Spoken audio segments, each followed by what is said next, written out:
قرآن مجید کے پہلے ہی صفحہ پر اللہ میاں کے 99 نام لکھے ہوئے ہیں اور ان ناموں میں سے ایک نام الحق ہے، اور یہی دعویٰ جناب مسیح نے دا گاسپل آف جان میں کیا کہ وہ الحق میں ہوں۔ کہ کئی عیسائی یہ کہتے ہیں کہ عیسیٰ علیہ السلام نے خدا ہونے کا دعویٰ کیا اور عیسیٰ علیہ السلام خدا ہے۔ بائبل میں ایک بھی ورس نہیں ہے۔ There is not a single unambiguous statement in the complete Bible where Jesus Christ, peace be upon him, himself says that I am God, or where he says worship me. میرا challenge یہ تھا، اگر کوئی بھی Bible میں یہ ثابت کرے کہ عیسیٰ علیہ السلام خود کہتے ہیں کہ میں خدا ہوں یا میری عبادت کرو، میں کرسچن بننے کو تیار ہوں۔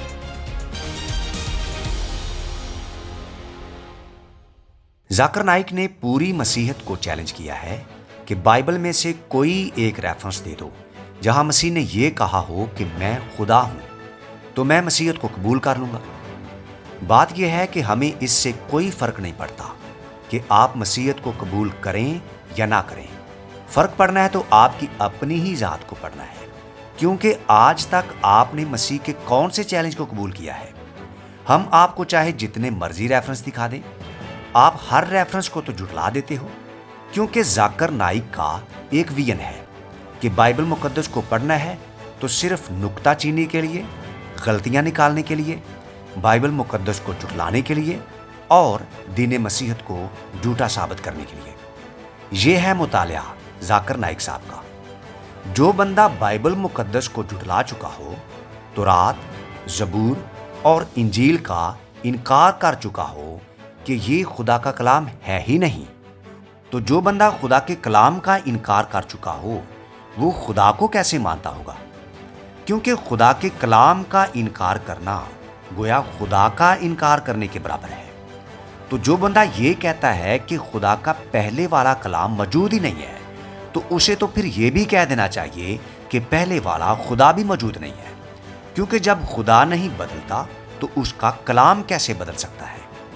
تو جو شخص بائبل مقدس کو عام کتاب سمجھتا ہو، تورات، زبور اور انجیل کو عام کتاب سمجھتا ہو، اس سے بڑی احمقانہ اور بات اس دنیا میں اور کیا ہو سکتی ہے؟ کیونکہ ہم سمجھ چکے ہیں ذاکر نائک کے مقصد کو، ان کے ٹارگٹ کو، ان کے گول کو، ان کے ویژن کو، کہ ان کا ٹارگٹ کیا ہے۔ ان کا ویژن صرف اتنا ہی ہے کہ بائبل مقدس پر الزامات لگانے ہیں، اعتراضات کرنے ہیں، اور یہ رٹا لگانا ہے مٹھو طوطے کی طرح کہ بائبل بدل گئی ہے، بائبل بدل گئی ہے، بس بدل گئی ہے۔ اس سے آگے اور کچھ نہیں کہنا ہے۔ اور یہی رٹا ان کے استاد شیخ احمد دیدار نے بھی لگایا ہوا تھا، اور آج تک ذاکر نائک بھی یہی رٹا لگائے ہوئے ہیں۔ تو جو شخص حق کو جھٹلا چکا ہو، حق سے منہ پھیر چکا ہو، وہ کیا حق کی بات کرے گا؟ حالانکہ حق تو خود چیلنج کر رہا ہے، خود پکار رہا ہے کہ میں ہوں۔ تو آئیے دیکھتے ہیں کہ یہ حق کیا کہتا ہے۔ دا گاسپل آف جان چیپٹر 14 ورس 6۔ یسوع نے اس سے کہا کہ راہ اور حق اور زندگی میں ہوں۔ I am the way and the truth and the life. اب یہاں پر تین چیزیں ہیں، راہ، حق اور زندگی۔ ان کو ہم یونانی زبان میں دیکھیں گے کہ ان کا حقیقی معنی کیا ہے، کیونکہ آپ تو اردو ترجمہ پڑھ رہے ہو، اور وہ بھی اعتراضات کرنے کے لیے۔ یونانی آپ کو آتی نہیں، یونانی زبان سے آپ واقف نہیں ہیں، عبرانی زبان سے آپ کی واقفیت نہیں ہے، جو کہ بائبل مقدس کی بنیادی زبانیں ہیں، کیونکہ پرانا عہد نامہ عبرانی زبان میں اور نیا عہد نامہ یونانی زبان میں لکھا گیا، جو کہ اصل متن ہے یا کانٹیکسٹ ہے۔ بائبل مقدس کی ان قدیم زبانوں سے آپ کا کوئی واسطہ نہیں ہے، لسانیات سے آپ کا کوئی تعلق نہیں ہے، بس الزامات لگانے اور اعتراضات کرنے میں آپ ماہر استاد ہو۔ ویسے آپ اپنے آپ کو تقابل ادیان، عالم دین کہتے ہو، مگر سیدھی سیدھی یہ باتیں جو اردو ترجمہ میں لکھی ہیں یہ آپ کی سمجھ میں آ نہیں رہی ہیں۔ اگر آپ کو سمجھ نہیں آتی تو اس میں بائبل مقدس کا اور ہمارا قصور کیا ہے؟ تو چلیں ہم آپ کو پھر بھی سمجھا دیتے ہیں، کیونکہ ہمارا تو کام ہے سمجھانا، ماننا نہ ماننا وہ آپ کی مرضی ہے۔ تو یہ لیجئے ہم آپ کے آگے رکھ دیتے ہیں یونانی زبان میں متن یا کنٹیکسٹ۔ آپ گوگل پہ جائیں اور گوگل پہ آپ کو ایک ایپ ملے گی، کلام مقدس۔ آپ اس ایپ کو ڈاؤن لوڈ کر لیجئے اور اس میں آپ کو پرانا عہد نامہ عبرانی زبان میں بھی ملے گا اور نیا عہد نامہ یونانی زبان میں بھی ملے گا۔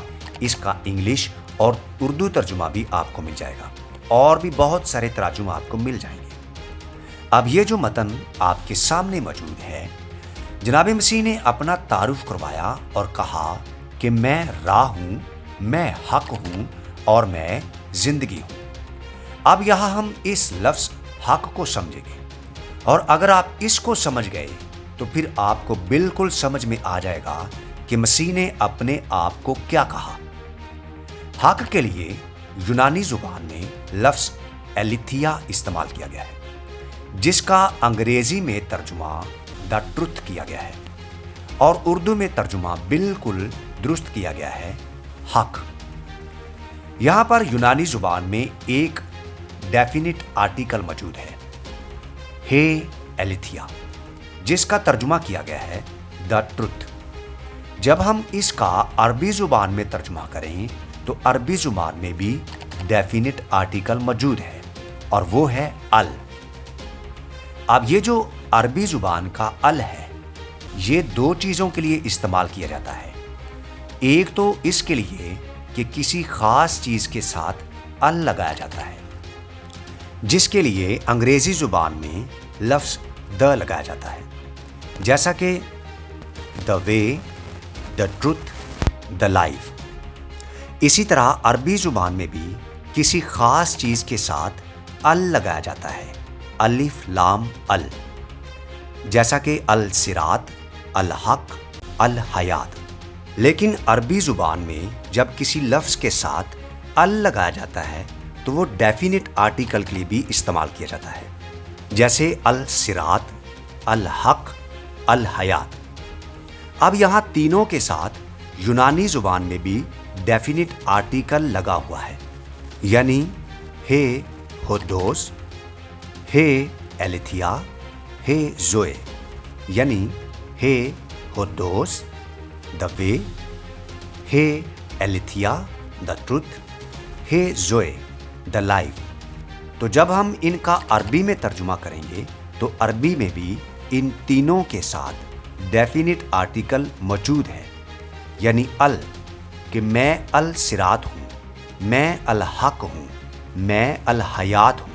عربی زبان میں جب کسی چیز کے ساتھ ڈیفینٹ آرٹیکل ال لگتا ہے تو اس کا معنی ہوتا ہے کہ اس کے علاوہ اور کوئی نہیں، اس کے علاوہ اور کوئی ہے ہی نہیں، یعنی الصراط میں ہوں، میں الحق ہوں، میں الحیات ہوں۔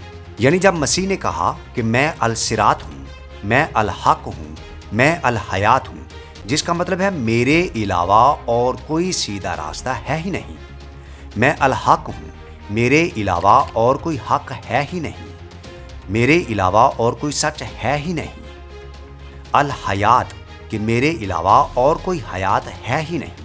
اب یہاں پر ال ڈیفینٹ آرٹیکل ہے، جس کا آسان ترجمہ یہ ہے کہ میں ہی راستہ ہوں، میں ہی حق ہوں اور میں ہی زندگی ہوں۔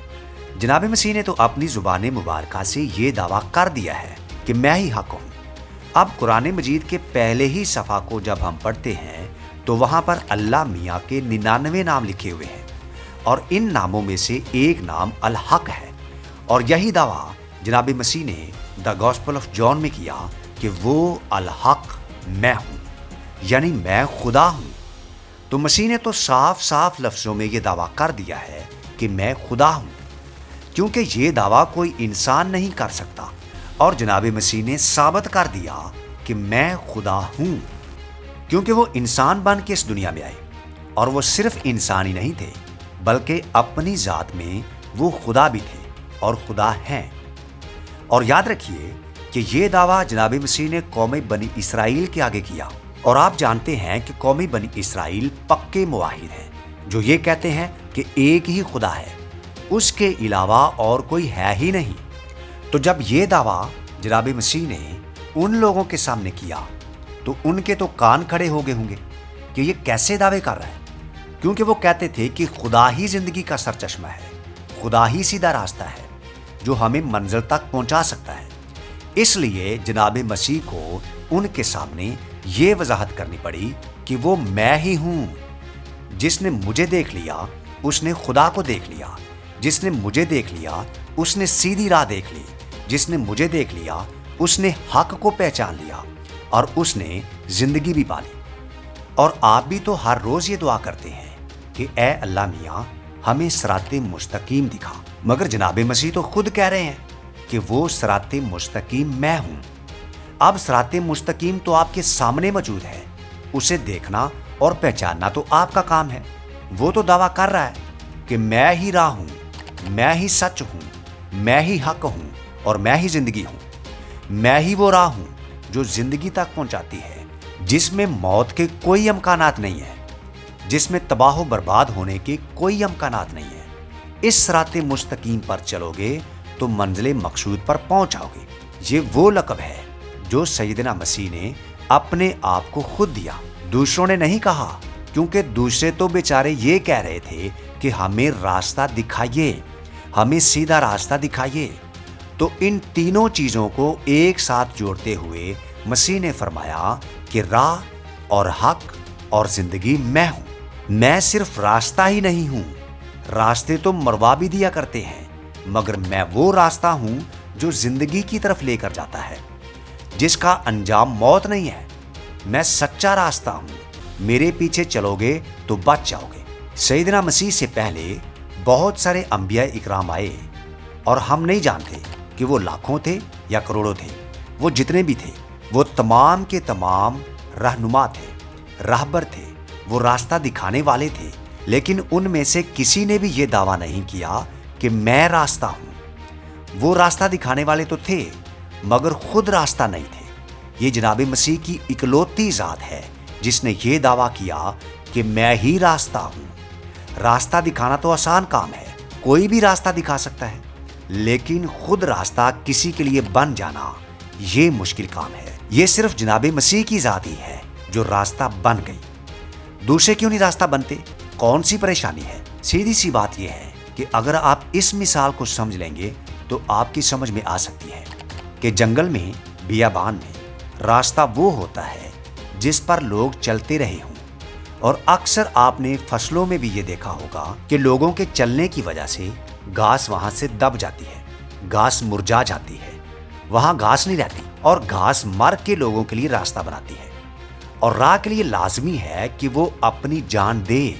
اور مسیح نے اس کی طرف اشارہ کیا کہ میں وہ راستہ ہوں جو جان دیتا ہے۔ اگرچہ اس پر گھاس دکھائی نہیں دیتی، لیکن اگر اس پر چلو گے تو منزل مقصود پر پہنچ جاؤ گے۔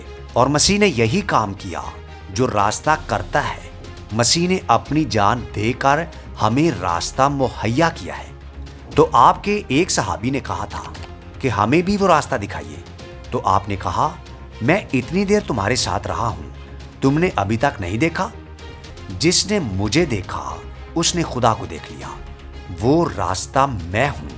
مسیح سے پہلے جتنے بھی آئے وہ صرف راستہ دکھانے والے تھے۔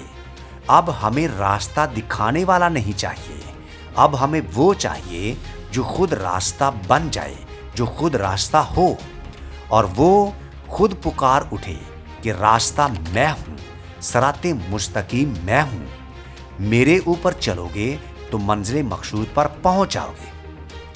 جناب مسیح وہ واحد راستہ ہے جو خود پکار کر بلا رہا ہے کہ ادھر آ جاؤ تاکہ تم اپنی منزل تک پہنچ جاؤ۔ ہمیں وہ چاہیے جو صرف راستہ دکھائے ہی نہیں بلکہ راستہ بنے بھی اور ساتھ بھی چلے۔ وہ جو شاعر نے کہا ہے کہ تم میرے ساتھ چلے ہو تو میرے ساتھ رہو، کہ مسافر سرے منزل بھی بھٹک جاتے ہیں۔ تو جناب مسیح کی ذات وہ ذات ہے جو راستہ بھی خود ہے، راہبر بھی خود ہے، اور منزل بھی خود ہی ہے، اور ساتھ چلنے والی ذات بھی خود ہی ہے۔ تو آخر میں ہم اس کو دہرا دیتے ہیں کہ جناب مسیح نے دعویٰ کیا کہ راہ اور حق اور زندگی میں ہوں۔ جس کا معنی ہم نے آپ کو سمجھا دیا کہ مسیح کیا کہہ رہے تھے کہ میں ہی راہ ہوں، میں ہی حق ہوں اور میں ہی زندگی ہوں۔ میرے علاوہ اور کوئی حق ہے ہی نہیں، میرے علاوہ اور کوئی راہ ہے ہی نہیں، میرے علاوہ اور کوئی زندگی ہے ہی نہیں۔ اور ہماری تو یہی دعا ہے کہ پروردگار عالم آپ کو اس صراط مستقیم کو، اس الصراط کو، الحق کو، ذات الحیات کو پہچاننے کی توفیق عطا فرمائے کہ اگر آپ نے مسیح کو دیکھ لیا تو پھر خدا کو دیکھ لیا۔